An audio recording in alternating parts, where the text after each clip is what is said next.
नवरात्रि के आखिरी दिन यानी कि 9वें दिन माँ सिद्धिदात्री की उपासना होती है। देवी सभी प्रकार की सिद्धियों को देने वाली है। इस दिन जो भक्त विधि विधान और पूरी निष्ठा के साथ माँ की पूजा करते हैं उन्हें सभी सिद्धियों की प्राप्ति होती है। षष्ठी में कुछ भी उसके लिए अगम्य नहीं रह जाता। ब्रह्मांड पर पूर्ण विजय प्राप्त करने का सामर्थ्य उनमें आ जाता है। सिद्धियों की प्राप्ति के लिए मनुष्य ही नहीं, देव, गंधर्व, असुर, ऋषि आदि सभी इनकी पूजा करते हैं। इतना ही नहीं, माँ सिद्धिदात्री शोक, रोग एवं भय से मुक्ति भी देती है। जानिए नवरात्रि के 9वें दिन की पूजा विधि और कथा।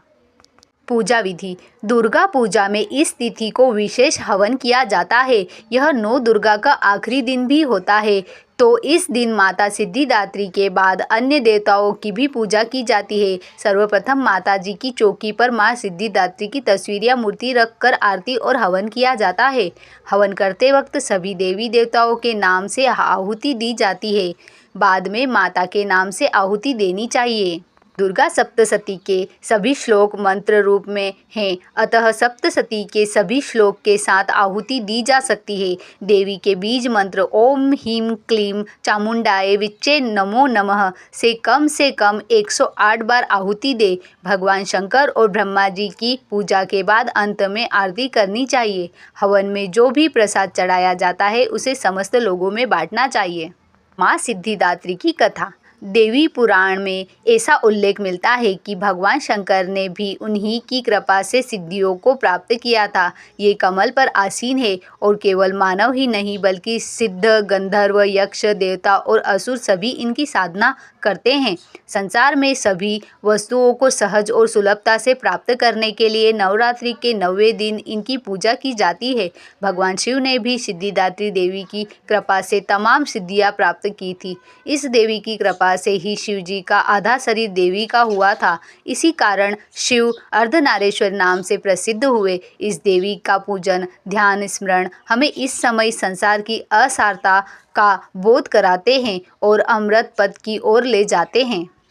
इस दिन माँ सिद्धिदात्री की विधि विधान से पूजा करें, जिससे उनको पुष्प, अक्षत, सिंदूर, धूप, गंध, फल आदि समर्पित करें। आज के दिन माँ सिद्धिदात्री को तिल का भोग लगाएं। ऐसा करने से आपके जीवन में आने वाली अनहोनी से आपका बचाव होगा। माँ सिद्धिदात्री सभी प्रकार की सिद्धियों को देने वाली है। इनकी पूजा ब्रह्म मुहूर्त में करना उत्तम होता है। यह माँ का प्रचंड रूप है जिसमें शत्रु विनाश करने की अदम्य ऊर्जा समाहित होती है और इस स्वरूप को तो स्वयं त्रिमूर्ति यानी कि ब्रह्मा, विष्णु, महेश भी पूजते हैं। इसका अभिप्राय यह हुआ कि यदि यह माता अपने पात्र से प्रसन्न हो जाती है तो शत्रु उनके इर्द गिर्द नहीं टिकते। साथ ही उनको त्रिमूर्तियों की ऊर्जा भी प्राप्त होती है। जातक की कुंडली का 6ठा भाव और 11वां भाव इनकी पूजा से सशक्त होता है, लेकिन साथ साथ तृतीय भाव में भी जबरदस्त ऊर्जा आती है। शत्रु पक्ष परेशान कर रहे हो, कोर्ट केस हो तो माता के इस स्वरूप की पूजा करने से विशेष लाभ मिलता है।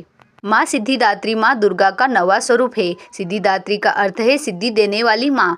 माँ सिद्धिदात्री की पूजा करने से हमें 8 प्रकार की सिद्धियाँ प्राप्त होती है। भगवान शिव के द्वारा महाशक्ति की पूजा करने पर माँ शक्ति ने प्रसन्न होकर उन्हें यह 8 सिद्धियाँ प्रदान की थी। यह माँ दुर्गा का अत्यंत शक्तिशाली स्वरूप है। देवी दुर्गा का यह रूप समस्त देवताओं के तेज से प्रकट हुआ है। असुर महिषासुर के अत्याचार से परेशान होकर सब देवगण भगवान भोलेनाथ एवं विष्णु भगवान के समक्ष सहायता हेतु गए।